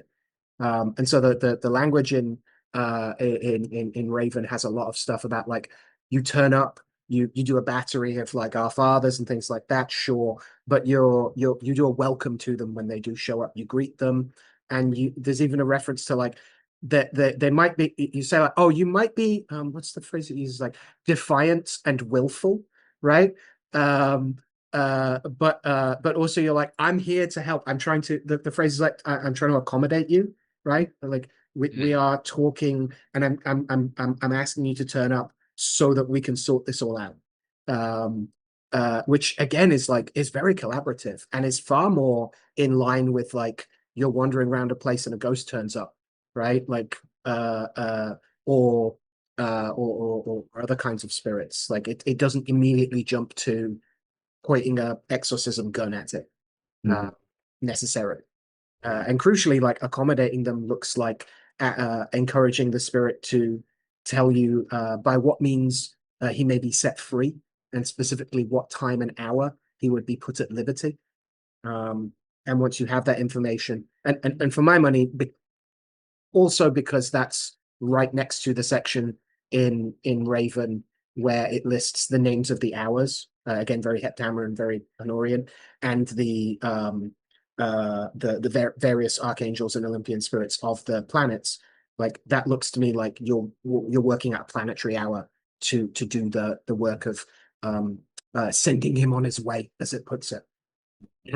With this kind of pretty peaceful dismissal. So I think the psychopompic function of this work of helping like a stuck ghost pass on is pretty clear. I don't think that's a jump. Yeah, it's wonderful. And going back to the idea that the Stemgeist is a spirit of a nation, there's an example that immediately jumped to mind from the Grimoire of Pope Honorius, which begins with a conjuration to the intelligence that rules over and governs France, named Achiel or Achiel. And it Yeah. it seems maybe Achiel and Asiel. I don't know. Maybe I'm jumping to a little bit more of a I've always been curious where that's being pulled from, right? Like why is like it makes sense that that might that if that is the same spirit, like, but why is that spirit, why they have a particular purview over friends is interesting to me. And like I haven't found a good geography based set of like assigning spirits to different nations in the political sense. Like Stammgeist, as far as I can tell, has a bit more of a sense of like clan in that sense of like a people. Like yeah, Nicholas Alvarez's translation as tribal spirit does kind of make a sense in terms of like uh maybe a spirit that's been habitually in a place for a long time because a group of people have been in a place a long time. Um yeah, yeah. I'm not sure. I'm not sure. I've personally looked for everywhere for similar lists of spirits that might rule Great Britain or Yeah, the Germany. closest I've come is looking at like D's 91 parts of the earth, and broken down like here are the Enochian angels of that particular territory, to do similar things. Because yeah, the Grimoire of Poconos is pretty clear about like you need to talk to the spirit before you do that other stuff. Yeah, yeah, yeah. But so it's like, how do we approach if we want to use this tech? How can we approach it? So, personally, anyway, I've just been well. I live in this place, so I'm just going to make the call to whomsoever resides here first, Yeah. and then just Yeah. call out first without knowing a name, and then just work out as you go, essentially. And the Faustian corpus has all sorts of stuff around that about like especially again in Magia Naturalis, about like if you need to talk to a spirit and you don't have a sigil for them, here's how you get a sigil. Either talk to another spirit that you already have and ask them to go ask them, or you can use these techniques to get them to turn up and give you one. And this was the absolute perfect segue into my next question, which is uh, that people who are familiar with the arbitels and the aphorisms that begin that text, the 18th aphorism essentially states that the names and the names and the seals of the spirits in that text have a sort of a time limit attached to them of around 40 years, and that if one were to attempt to recreate this magic, to do this magic again, it might be best to acquire your own set of names and seals which are more appropriate to the time in which you're doing it. Um, and what this brings us to of importance within the Black Raven is that the seven Olympic spirits are listed by name, but they are also given a set of subordinates which respond to the magician, who have been sent by these spirits for the operator to engage with and interact with.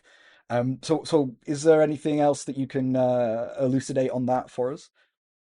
Yeah, it lists like your familiar yeah, no pun intended there. The seven senior Olympic spirits, Fool, who is rendered in the gem Fool, which I really like, and like Ophiel and Haggith and so on. They're listed with their like traditional glyphs that we get in their sigils that we get in the Arbitel. And then alongside them it lists a bunch of their officers. So there's a whole other rank of Olympian spirits that I haven't really encountered elsewhere, especially as that set of seven.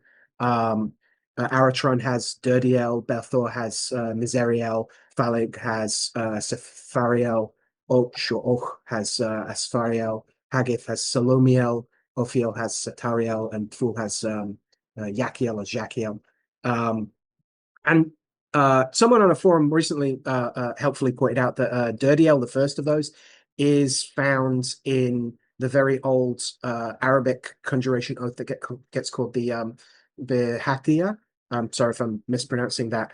At least in the translation that Nineveh Shadrach did, and that's a text that's like old enough that Al-Buni did commentary on it. So it's a long running text, and that spirit turns up with a bunch of other names. So they're not like completely unfounded. And even like Salomiel, there is a big tradition and there is a big tendency in Faustian spirit stuff to put el on the end of things, even and spirits that aren't explicitly angelic. Mephistopheles sometimes is commonly rendered Mephistophiel, for instance. But I haven't encountered many of those other names at all, and I certainly haven't seen them as a set, and I certainly haven't seen them as a set with other Olympian stuff. And Olympian stuff does turn up a fair amount in German magic, enough that Adama's had Benjamin Adama's done a whole book of his, like, was it German occult manuscripts and translation on Olympian spirits in German magic. But what it looks like, is that at the very least, the Arbitel implicitly, if not explicitly, says if you're working with spirits, they're going to eventually start giving you familiars and or at least secret names or personal names, like here's my personal number kind of thing. And it looks to me like this is what's happened, that either the Raven Scribe themselves has worked Arbitel enough that that Haggith, etc., have sent a set of officers, a set of like familiar intermediary spirits, or at the very least that the Raven Scribe had access to a source, someone that did that work. It looks to me like a sign that it's been worked. And as for like what the Arbitel says about like what is it? Therefore, they are called starry names and seldom have effectiveness beyond 140 years. It is safest, therefore, for beginners in this art to operate without names and only with the offices of the spirits. And if they've been preordained to magic, everything else that is required for the art that will reveal itself. So again, there's that point, even the Arbitel of like, oh yeah, if the stuff that's already works, like do that too, right? The fact that the Raven gives both the old names, the traditional names of the Olympian seniors and their seals, and seals and names for these officers, suggests to me more that they are additional or go-between spirits, more than they are themselves updated names for like Haggith, etc. In like anecdotally, those Olympian spirits still seem to respond to those names from everyone I know that works Arbitel. So it's as if they seldom work for 140 years. There might be something about just how popular the Arbitel got. Again, we're into like what are spirits up to, like what are spirit secrets. I'm not sure. I don't want to make grand cosmological statements either. That would be against the spirit of Raven.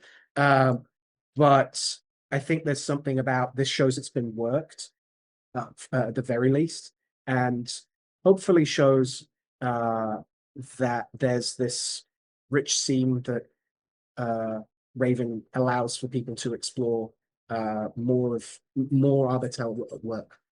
Mm-hmm.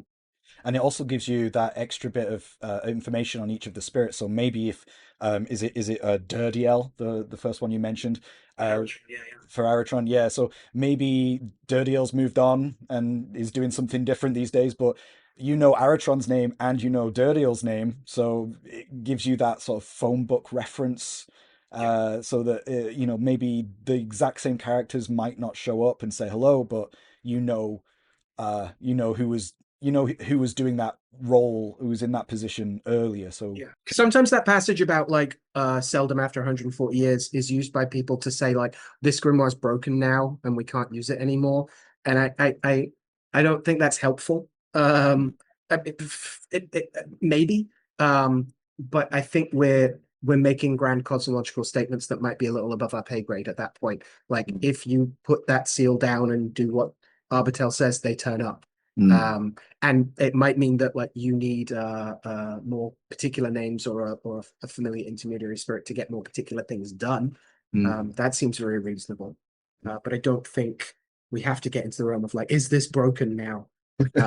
One of the soapboxes I ended up getting at the end of the commentary I did for Raven was to point out like a couple like things missing don't necessarily make a broken grimoire, especially if you have good divination and good existent spirit relations that can maybe talk to those spirits. Like filling in some details isn't the same as saying like this is inevitably and fundamentally broken. for me, it's always been like, how do I put it? Like an impetus or a drive or a command for you to go out and actually do the spirit work yourself, as opposed to thinking it's broken necessarily. It's more like, well, this is the tech and these are the seals of things that used to work. So start from that point, but then you need to go out and actually do it yourself, right? You're not going to get anywhere if you repeat it by rote and expect it to be exactly the same. You're going to encounter new spirits. Maybe you're in a different country. Maybe you're in a different era of time. All of those things affect it. So, but yeah, I really like your point. But there is a specific planetary nature to these necromantic spirits. So I was wondering, Al, if you could elaborate a little further on that planetary aspect of these spirits and how they intersect with the necromancy of the negromancy of the text itself. Sure, yeah. So at first glance, some of the astrological material seems like a little free floating. It doesn't always say like how you're meant to refer to these tables at the back with the archangels and the Olympian spirits, but they're right next to the tabulated names of hours, and right next to this ghost laying operation, which is working out what hour to work with this ghost in, which definitely suggests to me the main use is in timing. If you're going to have to do an operation, it's going to exist in time, and therefore picking a good time to do it and having good planetary spirit support for that hour makes a lot of sense. There is a fair bit of planetary correspondence in the sevenfold groupings of Faustian spirits in other places. I mentioned like Asiel in one of their groupings in Magia Naturalis is considered the solar spirit of the seven prince electors of the devil, alongside Bluden, which is also an alias of Lucifer himself, as well as Barbuel or Marbuel, who's lunary, Ariel, who's mercurial, Barbiel, who's saturnine, Mephistophiel, who's considered Jupiterian, Apadiel, who's martial, who's also sometimes listed as Gamael, interestingly, and familiarly Anael, Venusian. So there's also this admixture of like, oh, this is an angel that's also got a rank in hell. Okay, cool. Why not? So you also see such a senior spirit like Asiel afforded a whole bunch of different conjurations or citations, often concerning the delivery of treasure and how to demand it in increasingly coercive manners. It's also written that this spirit's regent is called Raphael, which is a relationship that you see later in the pretty streamlined license to depart. Also calls Raphael to ensure that they go again. And I wonder if we're seeing some operationalized links between a solary devil here, and while Raphael is listed as the archangel of Mercury in Raven and elsewhere, they also have a whole grimoiric stream where they're considered the solary archangel, and Michael's hanging out with mercurial stuff. So I wonder if there's something going on there. Certainly, like the archangels show up in some of the citations, and so there's definitely a sense of timing, but I think also of like a wider sense of planetary virtue and function and instantiation of particular occult virtues is a useful tool for these kinds of necromancers as well. And that's, yeah, as we were talking about the other day off camera, the intersections of planetary magic and necromancy are really interesting to me. How we scent and flavor the airs, how we stoke things by tagging the kind of work we're doing. That it might not be that all spirits that all spirits respond to this particular planetary angel, but they might be helpful for the operator who's doing a mercurial type work. And so being able to understand that there's a benefit to astrological modalities, that doesn't mean that astrology rules everything, but it does mean that like it's another useful tool in the toolkit. Even like the instructions of Cyprian in Arthur Gauntlet's working book that kicks it off. So it's like, you should know the star that rules the work, not the spirits, right? It's not about imposing a like everything answers to Mercury that deals with communication, but all that mercurial gear, incensing tools, garments, etc., might be helpful for the operator, might empower the operator in terms of the work they're trying to pursue.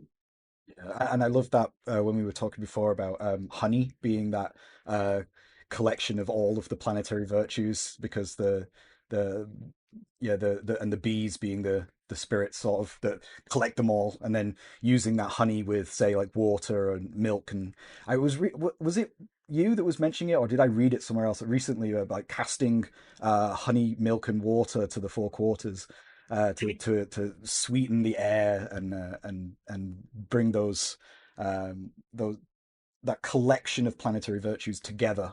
Yeah, Agrippa certainly talks about that in terms of yes, honey in its like way that it doesn't go rotten is very and its golden color is very solary, but it's also demonstrative of like all the planets because these will gather things from all the different planets. And we do see honey explicitly turning up in a bunch of compendia of black magic that turn up both in the German and the English contexts as well for incensing. Yeah, very interesting. Um, how would you then recommend that people go about uh, putting this specific text into action in the modern day? Is there anything that you recommend that people might need to be familiar with first, or is there any other are there any other tips that you might have? For instance, Brian, do you have any like for instance like reading material or any other personal tips that you might have that might give people a bit more of a well-rounded understanding of what they're getting into if they choose to practice this? No specific sources that come to mind that as far as reading material. Uh, I think simply just in terms of practical application, the ghost laying part of the text, I don't think it bears any like necessary connection to the treasure seeking part, and so presumably could be applied to any haunting situation if you happen to come upon one in your life. um, the as far as the treasure retrieving element itself, um, it does seem to assume uh, some knowledge on the part of the treasure hunter of the actual location where something might be. So I guess either invest in a metal detector, or you may want to turn to some of the treasure locating magic. I know that I think it's Sloan Manuscript 3824 has some that involve calling upon spirits to find or retrieve a treasure wherever it might be. Doesn't depend on knowledge on the part of the exorcist. Yeah, that's a good distinction. Like there are spirits that will help you unearth treasure from a spot that you think or know there is some. There are spirits that will scry for spaces for it. There's operations in Gauntlet's working book where you take a piece of earth and then put a glass of water over it and scry and call spirits into that to tell you what's in the field that that earth was taken from. Which you can also use to spy. He says you can grab dust from the corners of rooms and spy on rooms. So there's a remote viewing kind of stuff to that as well. Yeah. Worth making that distinction of like you might need some other spirits to help point you in the right direction. There's a lot of like once you're there, here's how Raven's helpful. Yeah, I'd say it's like we said before, it's not a one-stop shop. You might well need to come up with some other supportive tech and transferable skills for consecrating candles, for deciding exactly what kind of circle you want to use. But it does seem it does seem Raven is very ecumenical in that sense of like, okay, yeah, that if it works for you, it works for us. Nice, nice. And yeah, I guess are there any specific texts that you would recommend people read if they are interested in the Faustian tradition in general? The Enodia press stuff from Alvarez is some great translations, some really useful stuff, and I think they took a break for a little bit, but I think they're back. You can get their paperbacks now again. Um, I really like the Compendium of the Natural Black Magic. That's a good comparison of about four or five, four of which are very similar, and one of which is like really quite different versions of a pretty full breakdown of like here's how you conjure a spirit, and the particularities of like this one's in that manuscript. It has to be inscribed with weasel blood. This one, it's dove's blood. Like there's some differences still, so you get to see the sense of diversity in the milieu, but also like it's roughly doing the same kinds of things a lot of the time. I think the Magia Naturalis Innaturalis, of which there are a couple different, not just a couple different variant manuscripts, but a couple modern translations kicking around.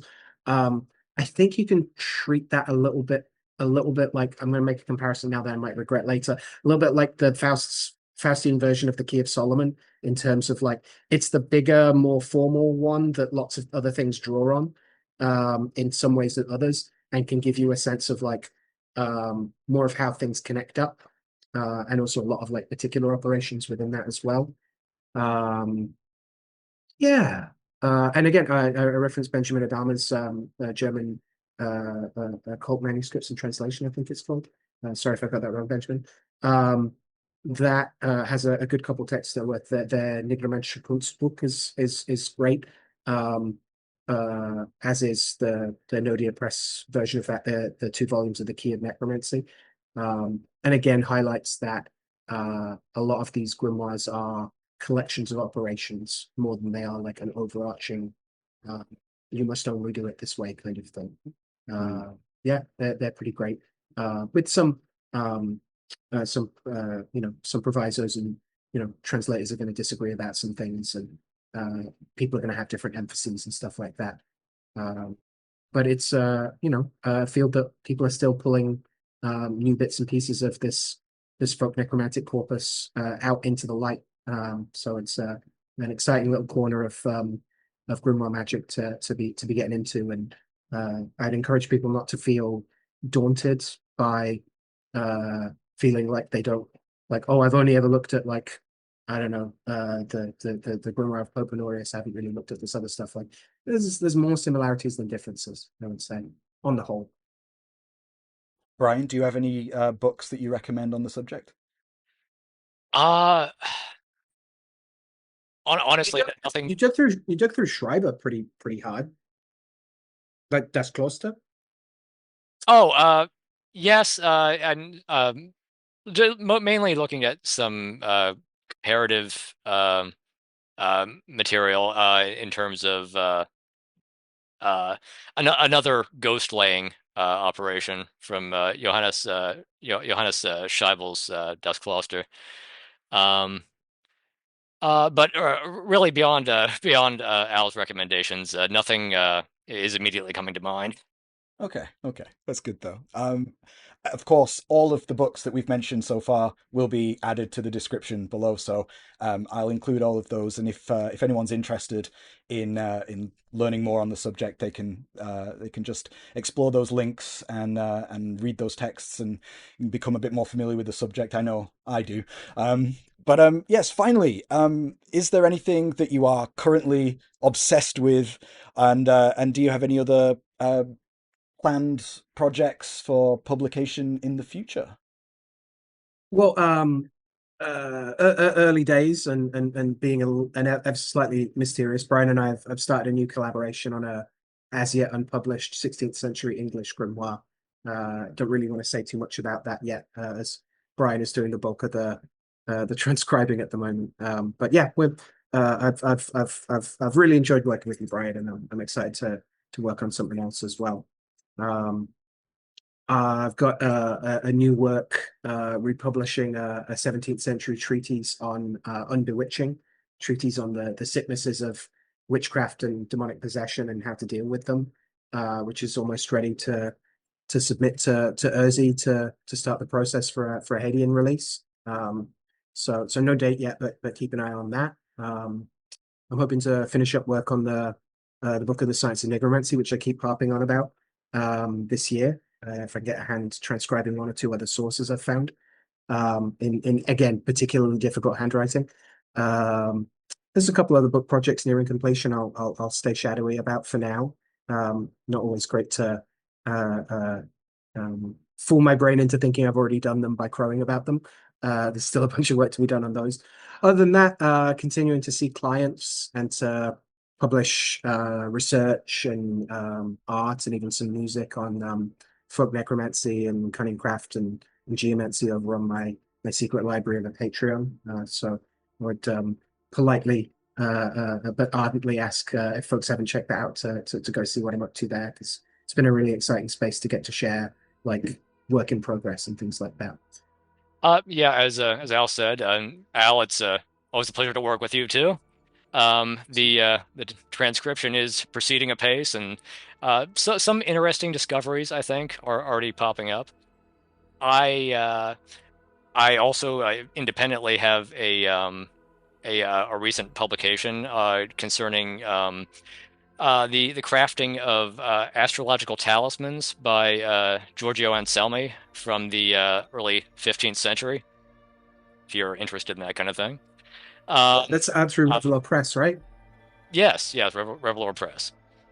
And I have a few other collaborative works, cough, Matt, cough, that are probably going to be seeing the light of day pretty soon. I guess I won't say more than that right now. Good. Well, I've made a few allusions to what we've been working on online, but yeah, we'll save the announcement for later. But yeah, it's been awesome working with you too, Brian. I loved it. But yes, thank you both for coming on the show today. I've really enjoyed. I really enjoyed the book. I'm still brewing on the commentary and I'm still going through it, but the actual text of the actual manuscript itself is really interesting. I think it's going to be a wonderful addition to the now ever-growing corpus of grimoires that have been translated, and it's constantly pushing back that boundary of what we know and how this practice was done, and adding to our knowledge all the time is just such a wonderful thing to be a part of. So yeah, thank you both for coming on the show today and for taking the time to talk to me about this this subject, the Black Raven. And yeah, I hope your treasure hunting in the future goes very well. Same. Thank you, mate. Big same. Yeah. Always a pleasure to hang out with you guys. And yeah, thanks for giving us an opportunity to harp on about this wonderful raven. That was Alexander Cummins and Brian Johnson, authors of The Black Raven, a study in the folk necromancy of early modern Germany. Talking to these two is always such an absolute pleasure for me. I always come away knowing that I've learned so much from their wisdom, with dozens of new rabbit holes to explore. As I say during the interview, the Faustian grimoires are a bit of a blind spot for me, but I think now I have a much better understanding of the material, as well as a really great recommended reading list, which you can find in the description below. There were a lot of really cool things brought up in our conversation. I was especially interested in the clear evidence that The Black Raven was a worked text and that the methodologies within its pages are so practical. I also really enjoyed our conversation about the plethora of structures of authority found within the grimoires, and as Al so beautifully put it, that variation is a sign of a popular living tradition and a thriving ecology of spirit. And that the hierarchies presented in the grimoires are not inviolable cosmologies, but instead means of tracing practical spirit interrelations. I am really interested in this wider ecology of spirit which is coming to the fore in our continued exploration of the European grimoire tradition. I really couldn't recommend this text enough. Both the translation and the commentary are exactly the sort of material that I think pushes that envelope in expanding our practical understanding of how to work this form of sorcery. Please follow the links in the description below to find Brian's website, where he offers freelance services as an editor and a translator, and to Al's website and his Patreon, where he shares his classes and his ongoing research. thank you all for listening this far. It really means a lot to us that you continue to help our channel grow. So if you are able, please like, comment, and share to help us reach a wider audience. Everyone at Hadean thanks you for even the smallest thing that you can do to help us continue spotlighting our global authorship. Next month, we will have David Rankin on the show to discuss his most recent contribution. And I have been Matt Hadfield, your host. Thank you for listening to the Hadean Press podcast, and I will see you all again in the next one.